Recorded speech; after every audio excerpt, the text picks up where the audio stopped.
Sementara itu, warga Kecamatan Panongan, Kabupaten Tangerang dihebohkan oleh kemunculan semburan lumpur berbau menyengat di lahan dekat permukiman warga. Kita lihat bersama.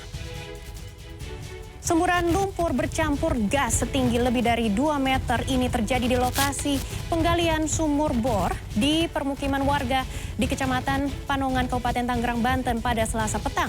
Menurut warga sekitar, semburan muncul di penggalian sumur bor mencapai kedalaman 30 hingga 40 meter.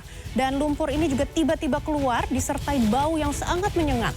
Petugas lingkungan hidup Damkar Kabupaten Tangerang dan juga Polsek Panongan pun yang melakukan pemeriksaan belum bisa memastikan penyebab munculnya semburan lumpur.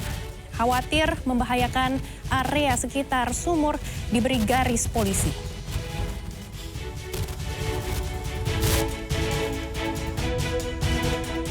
Kekeringan berdampak pada banyak hal. Kali ini puluhan batu nisan di kawasan Waduk Gajah Mungkur di Kabupaten Wonogiri, Jawa Tengah bermunculan akibat musim kemarau.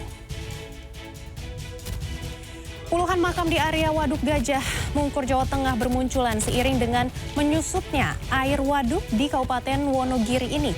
Warga setempat menyebutnya dengan makam Sentono. Lantaran lokasi ini dahulunya merupakan tempat pemakaman umum Desa Sentono sebelum adanya pembangunan Waduk Gajah Mungkur.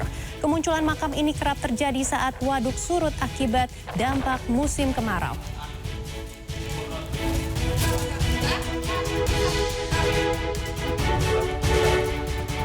Memasuki akhir September, kekeringan masih terjadi di sejumlah daerah. Di Brebes, petani harus memanfaatkan air kubangan agar tanaman mereka tetap hidup dan bisa dipanen. Sementara itu di Kabupaten Tasikmalaya, petani juga punya cara unik agar sawahnya tetap bisa dialiri air saat kemarau, yakni menggunakan kincir air.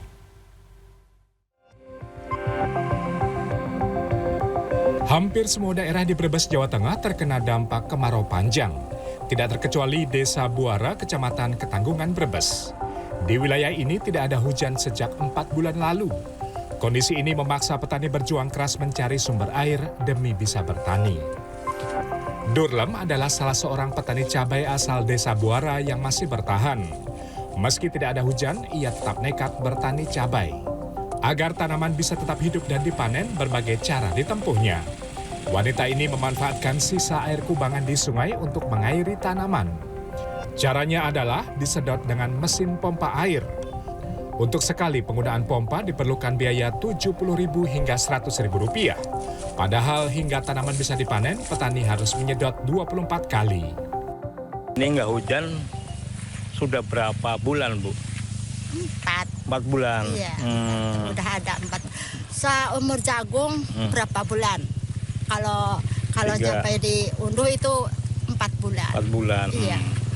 Lah ini untuk mengairi tanaman cabai ini Ibu nyedot air dari sungai ya, Bu ya? Iya. Sekali nyedot berapa, Bu? Berapa rupiah, Bu? Rupiah. Biayanya seringnya itu 100. Ada rada ringannya itu 70.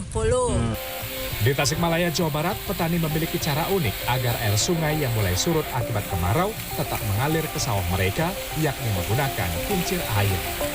Solusi cerdas penggunaan kincir air yang hemat biaya ini dilakukan petani di Desa Manggusari, Kecamatan Rajapola, di Sungai Citandui. Kincir berputar dengan dorongan aliran Sungai Citandui yang mulai surut. Potongan bambu yang berputar mengais air dari sungai. Sampai di puncak, air tumpah masuk ke penampungan yang mengalir ke sawah. Tergantung yang punyanya sih, kalau saya sih cuma 200 bata kurang lebih. Berarti rata-rata sawah di sini semuanya dari kincir air ini ya, Pak? Iya, yang sini daerah sini. Berarti ini pemiliknya ini rame-rame ya Pak, warga di sini? Iya.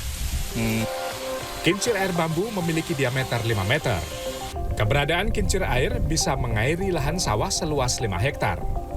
Alhasil, petani masih bisa memproduksi padi meski musim kemarau melanda. Pembuatan kincir air dilakukan swadaya dengan iuran Rp1.000.000 per buah. Total terdapat 4 buah kincir air yang mengairi sawah warga. Tim Liputan CNN Indonesia.